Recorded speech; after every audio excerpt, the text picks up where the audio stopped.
please.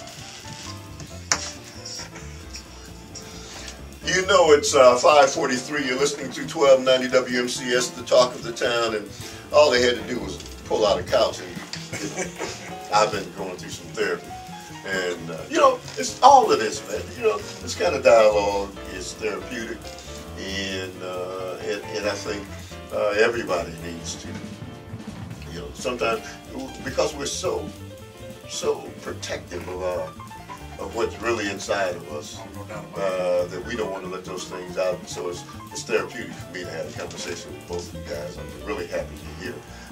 We're at now, what, number 8? Number 8, and we will go through these. I know we're winding down our time, but we talk about 8 stress relievers, and these are just things like you talk about. What do we do to relieve the stress? But this is going on something that's inexpensive, something that we can all do. The first one is smile. And people say, well, why did you say that? And I've said this on the show before, but I'll say it again. Whenever you smile, you raise your serotonin levels. And that's a neurotransmitter chemical that's inside of our brain. But that's the same drug that they give you if you are depressed that helps to increase when they talk about a chemical imbalance. But the thing is, the body creates the serotonin naturally, and it raises every time we smile, every time you do a good deed, every time you see a good deed done. That's why we love to laugh so much. We don't understand why we love comedians, why we love these shows, because every time we laugh, it puts us in a different stratosphere of happiness. Well, isn't the opposite then? If you don't smile, that reduces your serotonin. Right. That's exactly the point. That's when they always say it takes more muscles to frown than to smile. Right. Whenever you see somebody who's mean, it's like a snowball effect. Whatever you do, it becomes a host and it grows. So that's why we try to encourage people to smile. Don't walk around looking mean. Don't shy away from having fun and everything like that. Right. Actually, I was going to say another stress reliever that adding to the 8 is to stay away from negative folks, because most of the time when you're around them, they just pull and suck the life out of you. Now, you can't avoid them totally, but if you can decrease that amount of time, that would be one. I would say being able to say no sometimes. So often we just say yes, knowing that we just, you know, it's just hard to just, I don't really want to do it, but I'm going to go ahead and do it.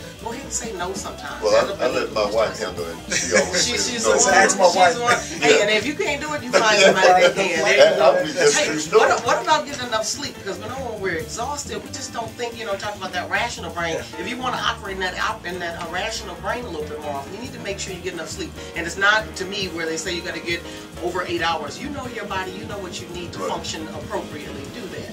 But I'm gonna say you need 8 hours of sleep, because most people don't get enough sleep, and we think we can function off a better sleep. But whenever we start talking about proper sleeping, this is a different program. You want to get in really into that REM sleep, and this rapid eye movement, but that goes into phases. And if you're doing 2-hour naps, 3-hour naps, your body never gets into that, so your brain never gets a chance to rest and to really recuperate the way you want it to go. That's why the Packers, after 4-day rest, they're looking forward to this 10-day. No, that's amazing, because there's some who will say your body needs 5 hours and you can function off of it. No, I mean, you know what? It's but just like anything. Your car can function off a quarter of gas, but once you put it on full, it just runs different. Right. It runs better. So that's what we want to do. One of the things we always talk about on the show, as far as a stress reliever, is something our grandmother told us. She said, "Is this number 7? Yeah, no, this is still what 8 stress relievers. But the best way to heal yourself is to help others. And one of the best stress relievers, a lot of the times when you're hurting, if you help somebody in that same capacity, it helps you. It's that whole serotonin thing again. It's about doing something for somebody. You say, I don't have any energy, I don't have this. When you go out and do something for somebody, it just increases your spirit. That's like you see on the show sometimes. They say, I don't want to do it. Then you force somebody to say, I'm glad you brought me out. I'm glad you do that. That's one of the keys to life. That really is one of the keys to happiness. We end every one of our shows with that. The best way to heal yourself is to help others, and we really believe that. And it doesn't cost you anything. And it doesn't. Number 7, and this is something where we talk about not just for Christmas, but how does it care? We talk about the 7 principles of Kwanzaa. You know, whenever we go into that, we think of those characteristics. You know, we think about the emotion. How can we carry this unity, this Christmas spirit